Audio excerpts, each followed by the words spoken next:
"You're looking at the CEO," I said, sliding my business card across the boardroom table. For a moment, my entire family froze, staring at the name they'd mocked for years. I'm Elise, the one they used to call the quiet failure.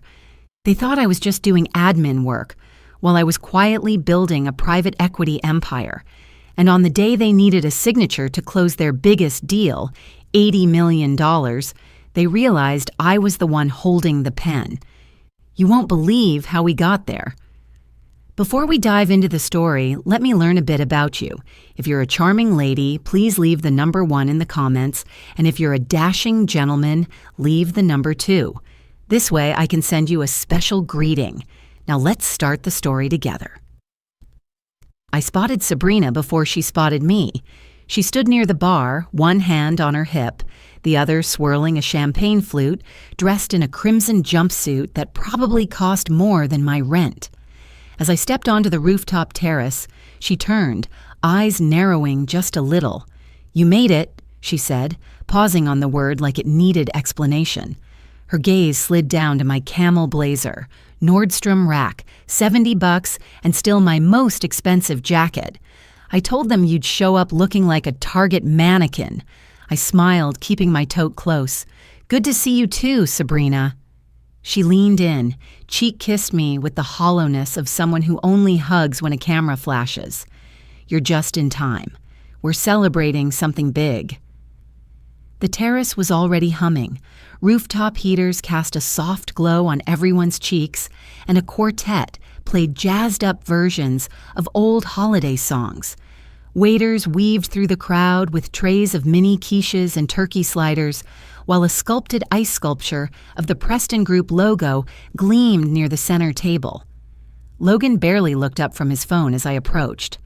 "Still doing admin stuff?" he asked, thumbs flying. "Something like that." He nodded absently, eyes glued to whatever NFT or coin was flashing across his screen. That was the thing about Logan. He'd ask questions only to confirm his assumptions. My parents were seated beneath a canopy, glowing with pride as Sabrina regaled them with her latest closing deal. Some high-rise near Mission Hills. My mother clasped her hands like she was at a pageant. "It's the 5th one this quarter," she beamed, loud enough for the server to hear. Sabrina shrugged, mock humble. "You know me, I don't rest." I took a sip of sparkling cider, cool and crisp. No one asked why I wasn't drinking. They never notice those kinds of details. I watched them like someone watches a rerun, comfortable in its predictability. Then came the announcement. My father clinked his glass with the side of a spoon. "We've been working on something very exciting, a partnership with Westbridge Holdings, the biggest one yet, $80 million. The applause rippled across the terrace. Even Logan looked up. "They're sending their CEO tomorrow to finalize it all. Someone named Elise Morgan?" He squinted at his phone. Sabrina burst out laughing. Must be a typo or maybe a distant cousin trying to ride the name. I held my glass steady. "You'll meet her tomorrow," I said quietly, letting the bubbles settle. They didn't notice. They were too busy clinking glasses, toasting each other's reflection in the ice sculpture. I stayed in my seat, small and still, as the rooftop shimmered with half-truths and overconfidence. There's a peace in being overlooked, especially when you know what's coming. While they toasted champagne under twinkle lights, I stood barefoot in my small kitchen, stirring chamomile tea and reviewing an acquisition term sheet. My apartment smelled faintly of lavender and worn paper, the kind of space you only notice once you slow down. The playlist hummed quietly from my laptop. Nina Simone, something live and low. It steadied me. The countertop wobbled slightly under my elbow. 2 burners. No dishwasher. And yet this was where I'd made the decisions that changed everything. I flipped through pages marked with sticky notes, color-coded. Section 4.2, pending review. Clause 7.3, already redlined. The deal on my screen tonight involved a property management group in San Jose. One Sabrina had tried and failed to outbid a month ago. She didn't know it yet, but she'd been competing with me. It hadn't always been like this. There was a time when I showed up early just to make the coffee and stay late enough to clean up crumbs. Argonne Matrix had been messy and brilliant. The co-founders were obsessed with AI, but allergic to anything resembling order. They needed funding. They needed process. What they had was charisma and a burn rate that could have taken down a hedge fund. I remember that day vividly. Linda Park had called me while I sat on a bench outside the office, sandwich in hand. "If their margins look this bad now," she said, "wait 6 weeks, then make your move." Linda had been my mentor without ceremony. Korean-American, ex-CFO, quiet brilliance. She taught me to read between numbers and, more importantly, between people. When the founders panicked, I offered help, not loudly. I brought in capital, structured via a trust, shielded by 2 LLCs. They were too frantic to ask questions, relieved just to survive. I let them keep their titles, their innovation, their TED Talks. I took the board seats, the decision rights, and slowly, the company. Argonne Matrix became Westbridge Holdings within 18 months. No press release, no champagne, just solid infrastructure and cleaner books. From there, we expanded, quietly. We now held majority or strategic interest in over 70 companies across industries: real estate, logistics, biotech. Not once had I put my face on the masthead. I looked over the latest line in the spreadsheet: Avalon Westview, final stage of acquisition. My cursor hovered, then clicked. Approved. Sabrina had spent 6 months chasing Avalon. I'd acquired it in 3 weeks through a proxy. She'd know soon enough. A ping echoed from my phone. It was Jordan. "Car is confirmed. 10 a.m. Tomorrow they'll see." I leaned back in my chair, the legs creaking against the floor. Tomorrow wasn't about spectacle. It was about certainty.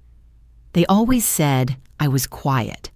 They never asked what I was listening to. "I don't see you on the guest list," the receptionist said without looking up, fingers still hovering over the keyboard. I adjusted the collar of my navy cashmere coat, rain mist clinging to the fabric. "Check under Westbridge Holdings." There was a pause, brief but palpable. Then her eyes flicked to the screen again. I saw the moment her expression shifted just slightly. She straightened. "Of course. Executive elevator is just down the hall. Would you like me to notify the boardroom?" "No need," I said. "They'll know."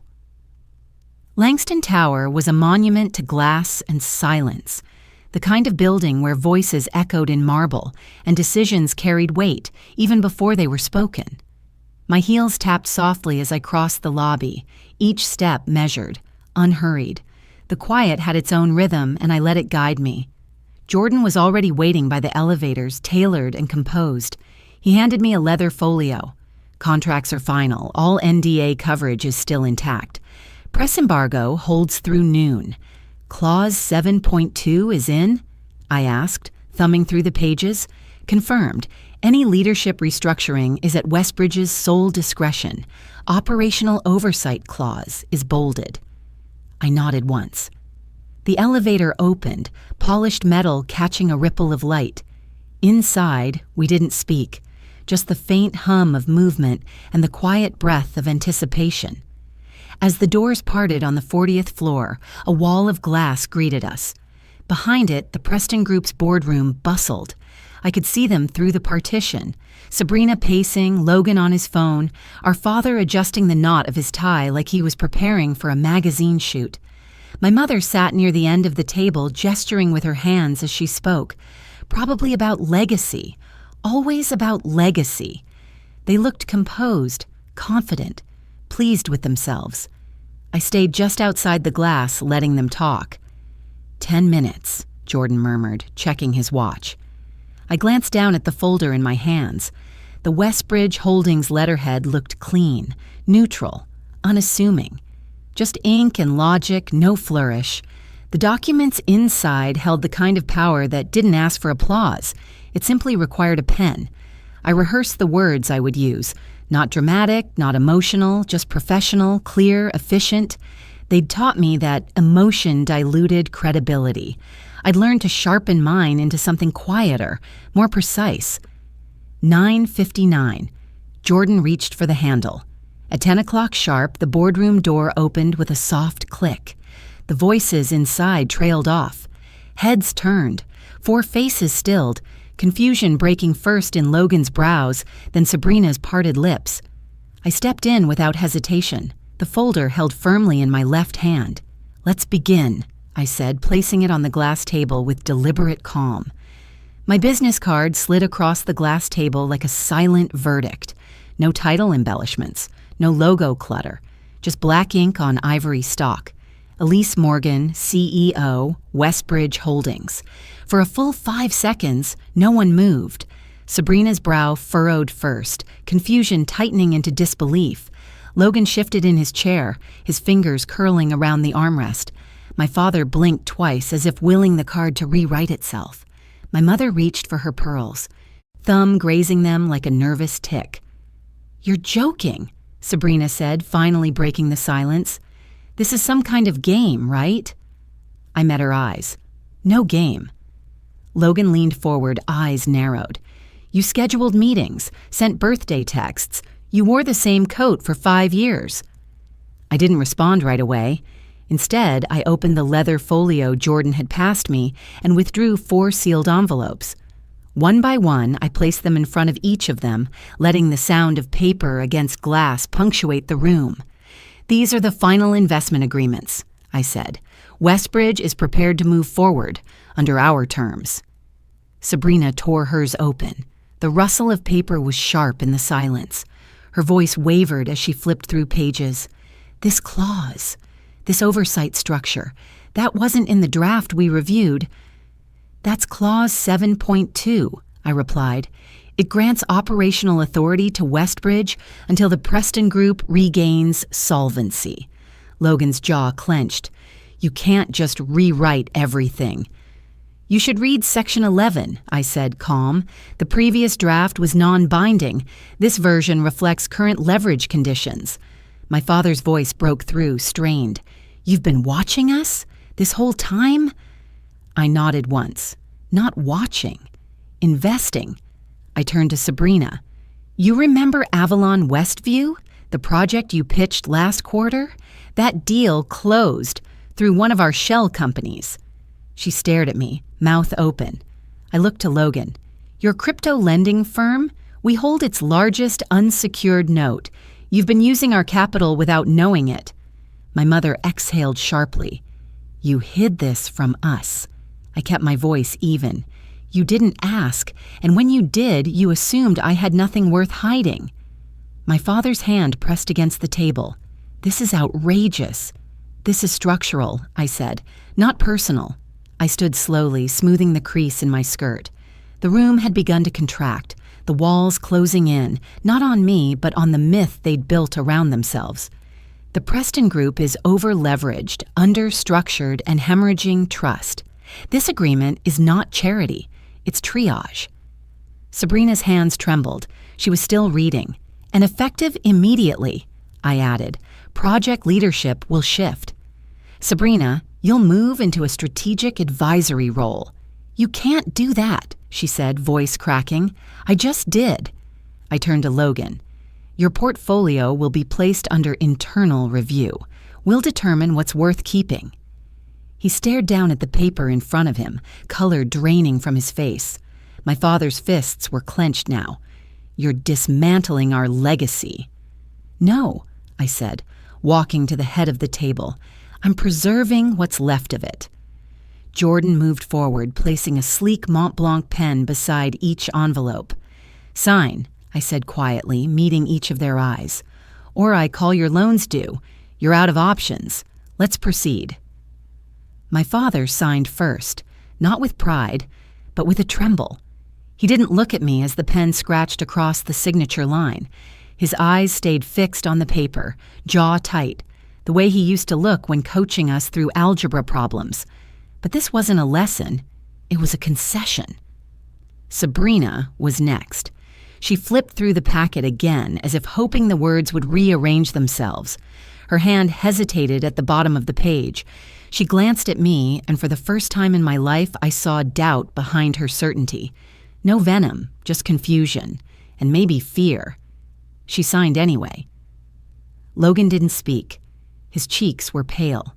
When he placed his initials beside each clause, he looked like a man remembering every step that led him here and realizing none of them were his. I collected nothing. No applause, no eye contact, no goodbyes. "Jordan will oversee the transition," I said softly, already turning toward the door. No one followed. No one stopped me. There was no final insult, no last plea. Just 4 chairs and a silence that felt heavier than any argument.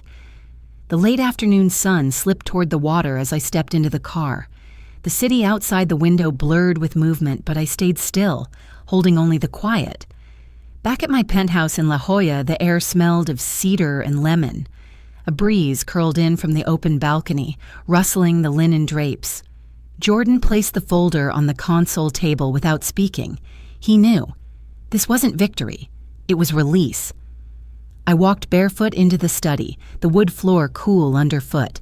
My laptop blinked awake, a spreadsheet already waiting. A new deal. Mid-sized logistics firm in Portland. Quiet, efficient, exactly my type. My phone buzzed. A text. "Mom, why didn't you ever tell us?" I stared at the message for a long moment. The cursor blinked on the reply screen, but no words came. Then I opened my photo library and sent her a picture of the cactus by my window. Resilient. Upright. Blooming quietly at the top. Underneath, I typed, "Some things grow without being watered." I set the phone down. Later that evening, I drove my Civic. Faithful, dented, and still smelling faintly of lavender air freshener, to a women's shelter in Chula Vista. I'd made the donation official weeks ago, but I wanted to hand over the keys myself. It felt right. A young woman met me at the entrance, grateful but surprised. "It's in great shape," she said. "I took care of it," I answered. "It took care of me, too." When I got home, the valet returned the new SUV I rarely drove, but tonight it felt less like indulgence and more like alignment. I wasn't hiding anymore. Just as I hung up my coat, Jordan appeared by the door. "The gala committee just emailed. They need final approval for the venue." I smiled as I slipped off my shoes. "It's already mine," I said. "Let them send the invite." They used to seat me at the end of the table, near the drafty window, where the conversation thinned and the silverware never matched. Now they asked which fork to use. Brunch was set for 11. The tulips had arrived earlier than expected, white with faint pink edges, arranged in quiet glass cylinders along the center of the table. The jazz trio I'd hired didn't need much space, just a soft backdrop, not too sentimental. The room smelled faintly of fresh croissants and lemon zest. My dining room overlooked the coast. 60 stories up, the ocean didn't shimmer. It held, solid and still. I liked that kind of quiet. Sabrina arrived first. She wore a pastel blouse, understated for once. Her eyes scanned the space as she set her purse down carefully on a side chair. "This is impressive," she said. "Very curated." "Thank you," I replied. Logan came next, already talking. "This building's insulation is incredible. I read somewhere that—" He caught himself mid-rant, glanced around. "You always had an eye for calm." My parents entered together. My mother wore pearls again, but they didn't dominate the room this time. My father walked slower than I remembered. The table filled gradually. Conversation stayed polite, almost rehearsed. A few compliments about the food, comments about the art. Logan asked, "How do you stay grounded with everything going on?" I smiled. "I don't try, I just remember who I was before anyone looked." Sabrina laughed a little too brightly. "Well, your taste is definitely elevated." My father turned to the catering staff and nodded as if he'd picked the menu. "Elise's vision has always been strong, quiet but strong.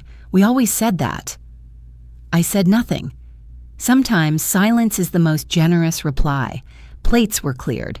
Dessert was offered, lemon tart, fruit salad, coffee served in simple white porcelain. I stood slowly, lifting my glass, not too high. "Success," I said, "isn't about what you flaunt. It's about what you build while no one's watching." No one clapped. No one needed to. The words didn't land like a declaration. They settled like truth. Afterward, they lingered, admired the views, commented on the breeze. When they left, they smiled the kind of smile you give someone you're not sure how to talk to anymore. I didn't mind. Later, I walked through the now quiet apartment. The tulips had begun to lean toward the light. A small gesture, unforced.